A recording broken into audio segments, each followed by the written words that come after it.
Hi friends, இன்றைக்கி வந்து எங்கள் அண்ணியோட பிரியாணி ரெசிபி தான் பார்க்க போகிறோம். இதில் சின்ன சின்ன ட்ரிக்ஸ் வந்து ஃபாலோ பண்ணியிருக்கேன். கண்டிப்பாக அதை ஷேர் பண்ணியிருக்கேன். கண்டிப்பாக வீடியோ ஃபுல்லாக பாருங்கள், அப்போ தான் உங்களுக்கு யூஸ்ஃபுல்லாக இருக்கும். ஃபஸ்ட்டு வந்து ஒரு குக்கர் வச்சு அதில் கொஞ்சமாக நெய் ஆயில் விட்டு அதில் வந்து பிரியாணி ஸ்பைசஸ் வந்து எல்லாமே சேர்த்துக்கிறோம். சேர்த்துட்டு அதுக்கப்புறம் வந்து பெரிய வெங்காயத்தை ஒரு 3 பெரிய வெங்காயம் எடுத்து நல்லா ஸ்லைஸ் பண்ணி அதை சேர்த்துக்கிறேன். அது லைட்டாக வதங்கின உடனே கூடவே கொஞ்சம் மல்லிச்செடி, கொஞ்சம் புதினா, கொஞ்சம் ஒரே ஒரு தக்காளி போட்டு நல்லா வதக்கி விட்டுறாங்க. வதக்கி விட்டுட்டு இந்த பக்கம் வதங்கிட்டு இருக்க கேப்லேயே பார்த்திங்கன்னா இந்த பக்கம் மிக்ஸி வச்சு அதில் ஒரு 10 சின்ன வெங்காயம், ஒரு 10 பல் பூண்டு, இஞ்சி ஒரு விரல் சைஸ் ஒரு இஞ்சி எடுத்துக்கிறாங்க.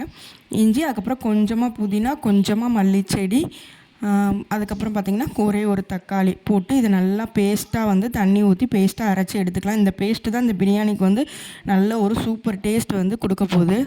இந்த பக்கம் குக்கரில் வெங்காயம், அந்த தக்காளி, புதினா எல்லாமே நல்லா வதங்கின உடனே நம்ம வந்து இந்த அரைச்ச விழுதையும் சேர்த்து நல்லா வதக்கி விட்டுடலாம். இந்த விழுது நல்லா வெந்து எண்ணெய் பிரிஞ்சு வந்த உடனே நம்ம சிக்கன், மட்டன் இல்லை வெஜிடபிள்ஸ் எது வேணால் பிரியாணி பண்ண போகிறோமோ அதை வந்து ஆட் பண்ணிக்கலாம்.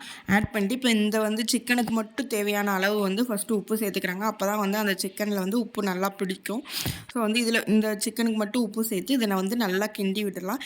இது ஓரளவுக்கு ஒரு 2 to 3 மினிட்ஸ் கிண்டி விட்டோம் அப்படின்னா ஒரு நல்லா கொஞ்சம் தண்ணி விட்டு வந்துடும். அப்போது வந்து 2 ஸ்பூன் தயிர் தான் சேர்த்தாங்க. அது புளிக்காத தயிராக இருந்தால் நல்லது.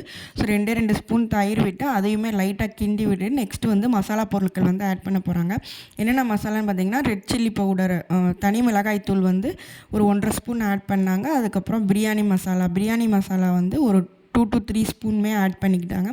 நம்ம மசாலா அதிகமாக சேர்க்கும்போது நல்ல ஒரு காரசாரமான பிரியாணியாக இருக்கும். இதை கம்மி பண்ணணுனால நம்ம கம்மி பண்ணிக்கலாம், நம்ம டேஸ்ட்டுக்கு தகுந்த மாதிரி. ஸோ இதை வந்து நல்லா கிண்டி விட்டுக்கலாம். கிண்டி விட்டுட்டு இப்போது வந்து அரிசி பாஸ்மதி ரைஸ் வந்து ஊற வச்சுருந்தோம். ஸோ அது வந்து சேர்த்துக்கிறேன். ஒரு 1.5 கிளாஸ் வந்து நாங்கள் ஊற வச்சுருந்தோம். அதை வந்து சேர்த்து நல்லா கிண்டி விட்டுக்கலாம். ஒரு 2 மினிட்ஸ் வந்து இந்த அரிசியை கிண்டி விட்டுட்டு அதுக்கப்புறம் தான் வந்து தண்ணி ஊற்றுனாங்க. ஸோ தண்ணி பார்த்திங்கன்னா 1.5 கிளாஸ் பாஸ்மதி அரிசிக்கு 3 கிளாஸ் தண்ணி ஊற்றினா கரெக்டாக இருக்கும். ஸோ அதே மாதிரியே ஊற்றி நாங்கள் வச்சுட்டோம்.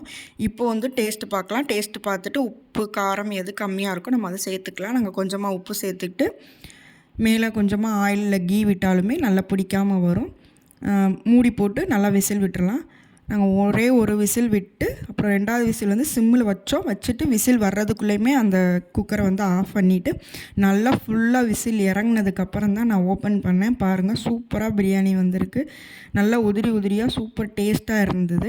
கண்டிப்பாக நீங்களும் ட்ரை பண்ணி பாருங்கள். இதில் ஒரு இம்பார்ட்டண்டான ட்ரிக் இருக்குதுன்னு சொன்னேன்ல, அது என்னென்னு பார்த்தீங்கன்னா இந்த மாதிரி அரிசி நம்ம எவ்வளோ வேணுமோ அதை கடாயில் வச்சு லைட்டாக பொன்னிறமாக வறுத்து எடுத்துகிட்டு அதுக்கப்புறமா பிரியாணி செய்ய ஸ்டார்ட் பண்ணும்போதே ஊற வச்சோம்னா கரெக்டாக இருக்கும்.